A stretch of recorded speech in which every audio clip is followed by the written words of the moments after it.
One of the first times I ever shadowed a dog trainer to understand how they train with their methods, I was told a joke that I've never forgotten.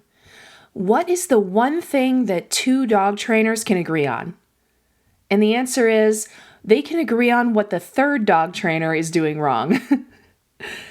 I thought it was a funny little joke to say, but it was also a shock to me since I hadn't been around that many professional dog trainers up until then. From my own experience over time, though, that joke and the statement it makes rings so true. If you've ever found yourself wondering why dog trainers seem to contradict each other, you're definitely not alone. That contradiction is one of the biggest sources of confusion for dog owners today, and something that I've personally been asked about more times than I can remember. The truth is, different dog trainers aren't just using different techniques, they're working from entirely different philosophies. And those philosophies didn't just appear overnight, they've been developed over more than a century. They've been shaped by military needs, scientific discoveries, changing attitudes toward animal welfare, and a growing understanding of how dogs learn. Today, we're taking a trip through the history of dog training. One quick note before we begin. Today's episode is about history, not endorsements. I'll be discussing training methods that were common in different eras, including some that many no longer recommend. The goal isn't to tell you what you should or shouldn't be doing with your own dog. Instead, it's to provide context so you can better understand the conversations happening in the dog training world today. So, let's start that trip and rewind more than 100 years.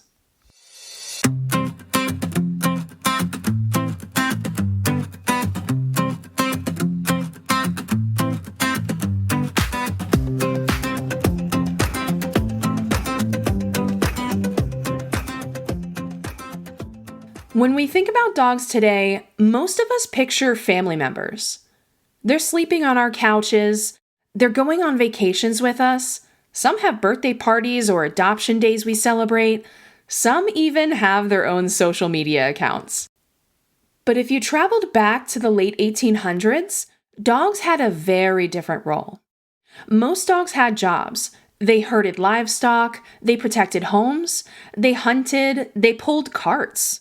And increasingly, they worked alongside military and police forces. Training wasn't about building the perfect family companion, it was about creating a reliable working partner. If a military dog failed to perform its job, the consequences could be serious or even life-threatening. That context is important because it helps explain why early training methods looked very different from many of today's approaches. One of the most influential figures from this era was a German military trainer named Konrad Most. In 1910, Most published a book called Training Dogs: A Manual. It became one of the first books on organized dog training and had an enormous influence on police and military dog programs throughout Europe and other countries. Interestingly, Most wasn't opposed to rewards.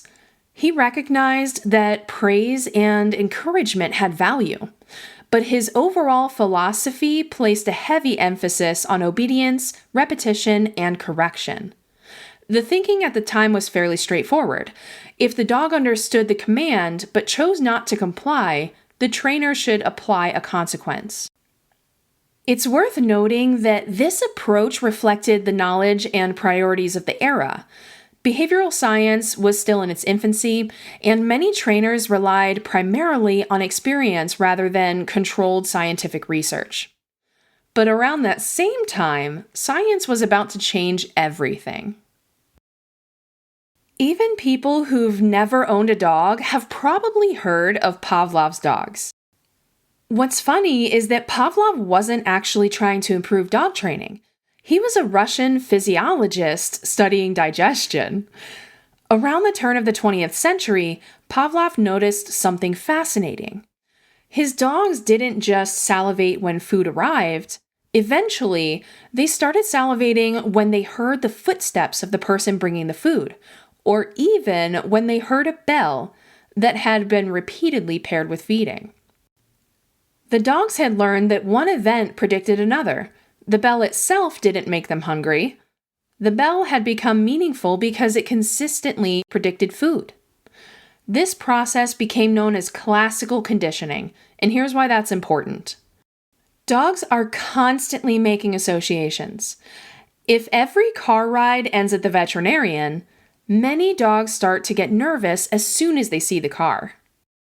If every time the leash comes out, an exciting walk follows, many dogs become thrilled before you've even opened the front door. If every time a vacuum cleaner appears and something frightening happens, the vacuum itself can become pretty scary. Dogs are always learning, not just from what we intentionally teach them, but from everything happening around them in their environment. That realization changed the way that scientists thought about animal behavior. But another researcher would take those ideas even further. While Pavlov studied learning through association, B.F. Skinner focused on something different. How do consequences affect future behavior? In other words, why does one behavior happen again and again while another disappears? Through years of research, Skinner demonstrated that consequences influence whether a behavior becomes more likely or less likely in the future. If something good follows a behavior, that behavior often increases. If something unpleasant follows, it may decrease. Today, this framework is known as operant conditioning. Depending on how much you've learned about dog training, you may have heard people mention the 4 quadrants: positive reinforcement, negative reinforcement, positive punishment, and negative punishment. Now, despite how they sound, these terms aren't judgments about whether something is good or bad. In behavioral science, the word positive really just means that something is being added, whereas the word negative means that something is being removed. Reinforcement means a behavior becomes more likely, and punishment means a behavior becomes less likely. For example, giving your dog a treat after they sit is positive reinforcement because you're adding something the dog values to increase the likelihood that they'll sit again. Understanding these definitions is important here because they're scientific descriptions, not opinions or training philosophies. Skinner wasn't telling trainers which methods they should prefer. He was describing how learning works. His research became the foundation for nearly every modern training approach, even though different trainers would eventually interpret and apply his findings in different ways. And that's where things start to get really interesting. Over the next few decades, trainers began asking a new question. If science tells us how dogs learn, what's the best way to use that knowledge? So far, we've talked about the early days of dog training when dogs were primarily viewed as working animals, and about the scientific discoveries of Ivan Pavlov and B.F. Skinner that transformed our understanding of how animals learn. But knowing how dogs learn doesn't automatically answer another important question. What's the best way to teach them? That question has fueled decades of debate, and it's where we begin to see different schools of dog training emerge. Let's start in the 1950s with one of the most influential and controversial trainers in history. William Koehler was an American trainer who worked with military dogs during World War II and later trained animals for Walt Disney Studios. He also became well known in the world of competitive obedience. In 1962, he published The Koehler Method of Dog Training, a book that shaped generations of trainers. Koehler believed that dogs were fully capable of understanding right from wrong once they had been taught a behavior. If a dog knowingly chose not to obey, he believed it was appropriate to apply a correction. His philosophy centered on accountability. Rewards definitely existed in his system because praise was important, but physical leash corrections and other aversive techniques were considered necessary tools for teaching reliability. To understand why this method became so popular, we have to remember the time period. Many people wanted dogs that responded immediately, whether they were competing in obedience trials, protecting property, or working in service roles. Reliability was often considered more important than emotional well-being. Today, many of Koehler's techniques are considered outdated by a large portion of the dog training community because research has increased our understanding of stress, fear, and animal welfare. However, his influence on dog training history is impossible to ignore. Even if you've never heard his name, many traditional training methods still trace their roots back to his work. But while Koehler's methods were gaining popularity, something very different was happening in another corner of the animal training world. In the 1940s, two former students of B.F. Skinner, Marion Breland Bailey and Koehler Breland, began asking a pretty forward-thinking question. Could the science of learning be used outside the laboratory? The answer was a resounding yes. Together, they founded Animal Behavior Enterprises, one of the first companies dedicated to applying behavioral science to practical animal training. Over the years, they trained thousands of animals representing dozens of species, not just dogs. I'm talking about chickens, dolphins, pigs, raccoons, even fish. The principles of learning didn't just apply to dogs. They applied across species. If you understand reinforcement, timing, motivation, you could teach incredibly complex behaviors without relying primarily on physical corrections. This represented a major shift in the animal industry. Instead of asking, how do I stop unwanted behavior? The focus became, how do I create the behavior I want? That subtle difference would become one of the most defining ideas of modern dog training. One person who helped bring the ideas of the Brelands to everyday dog owners was Karen Pryor. Originally a marine mammal trainer, Pryor had firsthand experience teaching dolphins, and side note, dolphins are animals that simply can't be physically corrected in the same way that dogs can. For instance, you can't complete a leash correction with a dolphin. Dolphin trainers like Pryor had to become incredibly precise with training and reinforcement. In 1984, Pryor published Don't Shoot the Dog. Despite its dramatic title, the book wasn't just about dogs. It explained the science of reinforcement in a way that anyone could understand. One of the concepts that became especially popular was clicker training. In case you've never heard of it, here's how it works. First, the dog learns that the sound of the clicker predicts a reward. You click, then treat. Click, treat, and so on. Eventually, that click becomes what's known as a marker. It's a way of saying, yes, that exact thing you just did, that's what earned the reward. Imagine teaching your dog how to spin in a circle. The first time they accidentally turn just a little, you click, and then you reward. The next time they turn a little farther, click, reward. Eventually, they're making a full circle, and you've built a complex behavior one tiny step at a time. Now, the clicker itself isn't magical. It's simply a communication tool. Its power comes from precise timing. Many trainers today use an actual clicker. Others, like myself, simply use a verbal marker like yes. That simple word is the marker. I've always preferred verbal markers personally because it gives me one less thing to hold while I'm also trying to hold a leash, rewards, and other items. This principle of using a marker word is exactly the same as using a clicker though, and many have found success using this method. Around the same time as Pryor introducing her method to the world, another influential trainer was changing how people thought about puppies. Veterinarian and animal behaviorist Dr. Ian Dunbar looked at the dog training world and noticed something surprising. Many dogs didn't start formal training until they were about 6 months of age or older. By the time they started training, unwanted behaviors had already become habits.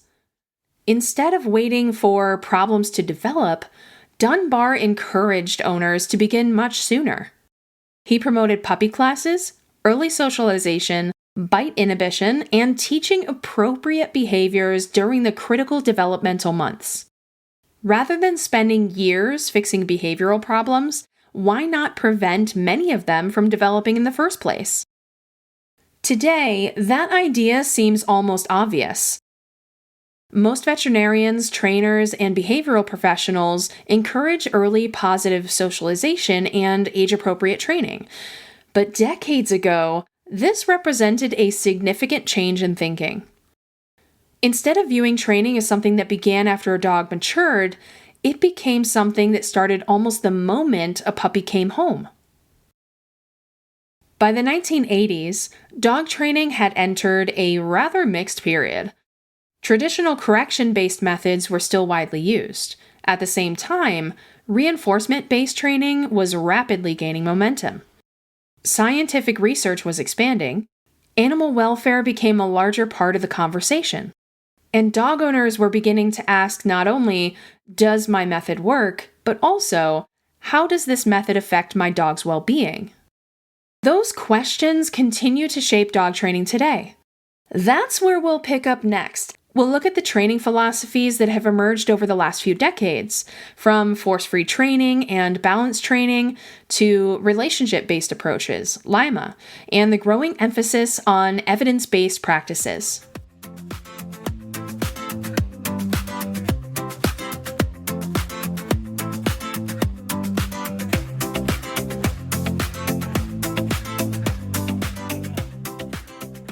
By the late 1980s, dog training had changed dramatically. For nearly a century, trainers had relied largely on experience, tradition, and the methods that were passed down from mentor to student. But now science was playing a much bigger role. Researchers were learning much more about animal behavior. Veterinarians were paying closer attention to stress and welfare. And perhaps most importantly, dogs themselves were changing roles. More and more, dogs weren't being asked to guard livestock or patrol military bases, although some still do that today. They were becoming more like family members. As expectations changed, so did training. Today, when someone says they're a dog trainer, that description alone doesn't tell you very much. Two trainers can be highly experienced, deeply knowledgeable, and genuinely committed to helping dogs. And yet, they can also be using completely different approaches. Let's look at some of the philosophies you'll hear about most often today. One of the fastest growing movements over the past few decades has been force-free training. At its core, force-free training aims to teach dogs without intentionally using pain or fear or even intimidation. Instead, trainers focus on rewarding behaviors they want to see most often while managing the environment to prevent unwanted behaviors from being rehearsed. For example, imagine your dog jumps on visitors. Instead of correcting the jumping, a force-free trainer might teach an incompatible behavior like sitting for greetings and reward the dog every time they choose to sit instead of jump. Management is also a huge part of the equation. Maybe the dog stays behind a baby gate while learning. Maybe visitors ignore the dog until all four paws are on the floor. The goal isn't simply stopping unwanted behavior, it's teaching the dog what to do instead. One common misconception is that force-free trainers never say no. And that's not really accurate. Dogs still need boundaries. The difference is that force-free trainers generally prefer to set those boundaries by preventing mistakes, redirecting behavior, reinforcing desired choices, and carefully managing the environment rather than relying on aversive consequences. On the other side of the conversation is balanced training. If you spent any time watching dog training videos online, you've almost certainly heard this term. Balanced trainers generally use a combination of rewards and consequences. They may incorporate treats, toys, praise, and play to reinforce desired behaviors while also using corrections when they believe they're appropriate or necessary. One thing to understand is that there isn't a universally accepted definition of balanced training. Ask 5 balanced trainers what the term means, and you might get 5 different answers. Some primarily use positive reinforcement and reserve corrections for rare situations. Others use corrections much more frequently. That's one reason discussions about balanced training can become confusing. People may be using the same label while describing very different practices. Supporters often argue that this approach reflects how consequences naturally exist in real life. Critics argue that many behaviors can be taught just as effectively without using aversive techniques. The ongoing discussion about this method isn't usually about whether rewards work. Nearly everyone agrees they do. The disagreement is about when, if ever, corrections should be a part of the training process. Another philosophy that's gained attention is relationship-based training. Rather than focusing primarily on tools or specific techniques, relationship-based trainers emphasize the partnership between the dog and the owner. It's the idea that communication, trust, consistency, and understanding create the foundation for successful training. If your dog enjoys working with you, feels safe around you, and understands what's expected, learning often becomes easier. This philosophy doesn't necessarily prescribe one specific method. Instead, it asks a broader question, which is, how can we strengthen the relationship while teaching new skills? Many trainers, regardless of their preferred techniques, would probably agree that the relationship between dog and owner matters. As conversations about ethics and animal welfare continued to grow, many professional organizations adopted a framework called LIMA. LIMA stands for Least Intrusive, Minimally Aversive. Rather than being a specific training method, LIMA is a decision-making framework. The basic idea is to begin with the least intrusive, least aversive intervention that's likely to be effective for the individual dog. If changing the environment solves the problem, you start there. If teaching a replacement behavior works, try that first. If additional interventions become necessary, carefully weigh the potential benefits and risks. LIMA recognizes that every dog and every situation is different.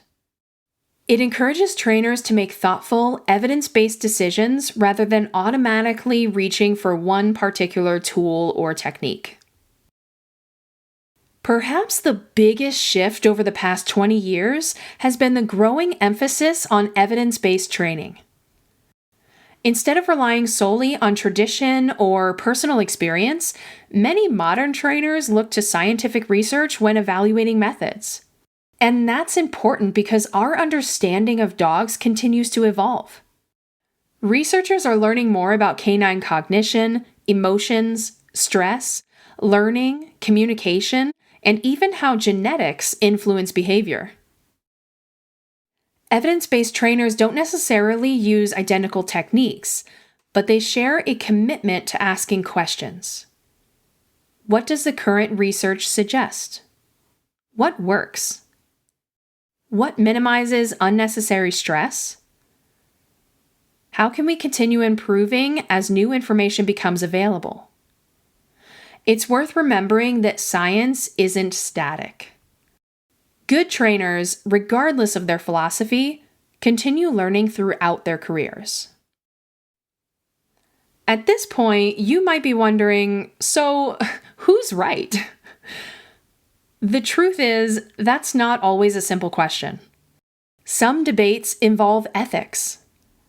Some involve effectiveness. Some involve individual dogs whose personalities, genetics, motivations, and life experiences can vary enormously. A technique that works beautifully for one dog may not work as well for another. A strategy that's appropriate in one context may not be the best choice in another context. The most productive conversations usually aren't defending one label over another. They're about asking thoughtful questions. Is this humane? Is it effective? Is it supported by evidence? Does it consider the dog's welfare? Those questions help move the conversation forward. And when we understand the history behind these philosophies, it becomes much easier to understand why today's training world contains so many differing opinions. Over the last century, dog training has undergone an incredible transformation. We've gone from military drill manuals to laboratory science, from correction-heavy approaches to reinforcement-based methods, from asking, how do I stop this behavior, to asking, why is this behavior happening in the first place? And throughout that journey, one thing has become very clear.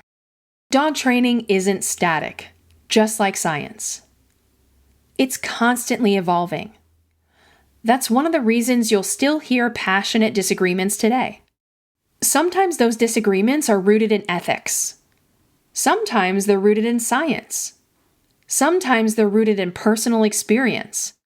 And sometimes they're simply the result of two trainers learning from entirely different generations of teachers. Understanding that history helps explain why the conversation can become so emotional. But there's something I think is worth remembering. Most professional trainers, regardless of their philosophy, share the same goal. They want dogs to live safely, successfully, and happily with the people who love them. They may disagree about the path, but the destination is often incredibly similar. So, how do you make sense of all the advice you'll find online? Because let's be honest, you can open any social media app, search dog training, and within 5 minutes you'll probably find 2 videos giving completely opposite recommendations. One trainer says always, another says never. Who do you believe? Instead of asking which trainer is right, try asking a different set of questions. What is this trainer trying to accomplish? Why are they recommending this approach? Can they explain the science behind it? Are they considering the dog's emotional well-being and not just the behavior itself? Do they adjust their approach based on the individual dog? Or do they claim that one method works well for every dog in every situation? The best educators are usually comfortable explaining why they do what they do. They don't rely solely on tradition. They don't rely solely on popularity. And they're willing to adapt when new evidence emerges. One thing you'll notice if you spend enough time in the dog world is that absolute statements tend to spread quickly. This is the only way. No real trainer would ever do that. If you don't use this method, you're ruining your dog. If you do use this method, you're abusing your dog. Reality is much more nuanced than that. Dogs are individuals. They have different genetics, different motivations, different life experiences, and different emotional responses. Training isn't one size fits all. That's one reason why learning theory is so valuable. Instead of memorizing techniques, it helps us understand the principles behind them. Once you understand why dogs learn, you're better equipped to evaluate how someone is teaching. Something else that's changed over the past century isn't just our understanding of dogs, it's our understanding of people. Teaching isn't happening in a vacuum. Every dog comes attached to a human being, someone with their own experiences, their own expectations, their own schedule, and their own emotions. Some owners are raising their first puppy. Others are helping a fearful rescue dog learn to trust again. Some need a reliable service dog, and others simply want peaceful walks around the neighborhood. Good training takes both ends of the leash into account. I've personally always said that it's not just about training the dog, it's about teaching the person too. Progress happens by asking questions, testing ideas, studying outcomes, learning from experience, and being willing to change our minds when new evidence points us in a better direction. That's true in science, it's true in medicine, and it's definitely true in dog training. If there's one lesson I hope you take away from today's episode, it's this. Dog training has always reflected what people believed about dogs at that moment in history. As science advances, our methods continue to evolve. That doesn't mean every older idea was completely wrong. And it doesn't mean that every newer idea is automatically perfect. Whether you're training your first puppy, helping an adolescent dog through a challenging phase, or working with a senior dog who's been your companion for years, remember that training is about communication. Every interaction teaches us something. Your dog is constantly learning from you, and they're constantly learning with you, and you're constantly learning from your dog. The goal isn't perfection. It's understanding. Because when we better understand how dogs learn, we become better teachers, and more importantly, better companions. Thank you so much for listening to today's episode. If you found this deep dive helpful, I'd love it if you would follow the podcast and share it with another dog lover who's ever wondered why trainers seem to disagree. On our next episode, we'll be diving into all things puppy, and I hope you're ready because that is going to be one of my personal favorite episodes. It is one topic that I absolutely enjoy discussing. Before I leave you today, I have one question to ask. What is one thing about dog training specifically that you've never understood? Send it my way, and it might become a part of a future episode. Until next time, keep learning, keep observing, and remember, every dog has something to teach us, but only if we're willing to listen. Tell your dog I said hi.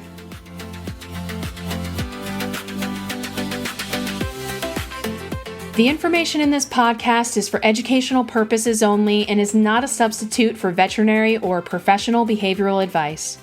Always consider your dog's unique needs, remember that every dog is different, and consult qualified professionals when appropriate or necessary.